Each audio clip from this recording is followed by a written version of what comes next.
Hi, welcome to another episode of Hot Takes. Keir Starmer was urged to meet with a woman called Jane Senior.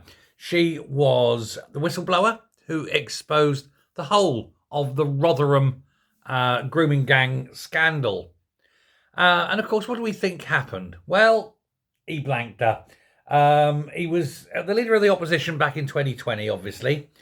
She wanted to bring this and highlight this issue, and he basically refused to speak to her. He knew, of course, what she wanted to talk about. He wanted plausible deniability. If he didn't speak to her, then he didn't know what was going on officially. And whilst that was the case, then he didn't have to do anything about it. That's what's happening. So why did he walk away from this problem? What has he got to hide? Well, obviously, he's in that little potential little love triangle, perhaps, with his Muslim lover, Lord Ali.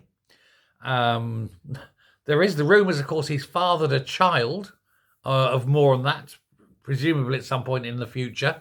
There's all sorts of shadiness about the man.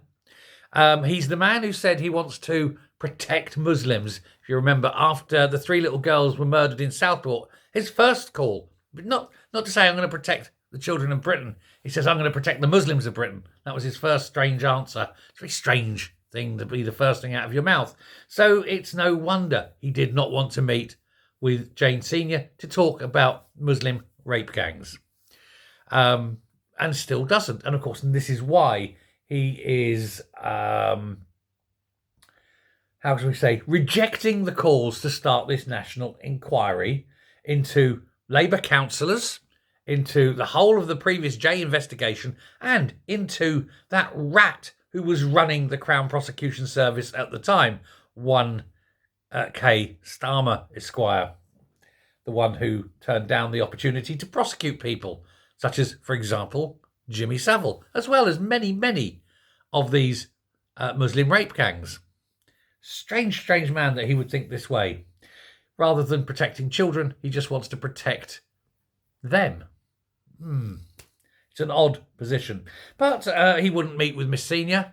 Presumably, of course, if he did, then it would be on the books.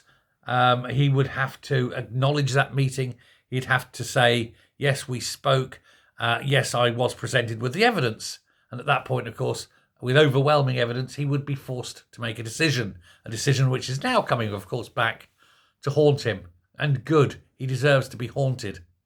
This man is an utter disgrace. It's shameful of the Labour Party to have picked him as leader. It's shameful that he's still leader despite what's going on. Let's hope Labour do the right thing over the next few days and ditch him quicker than you can say knife. Thanks very much. Take care. Goodbye.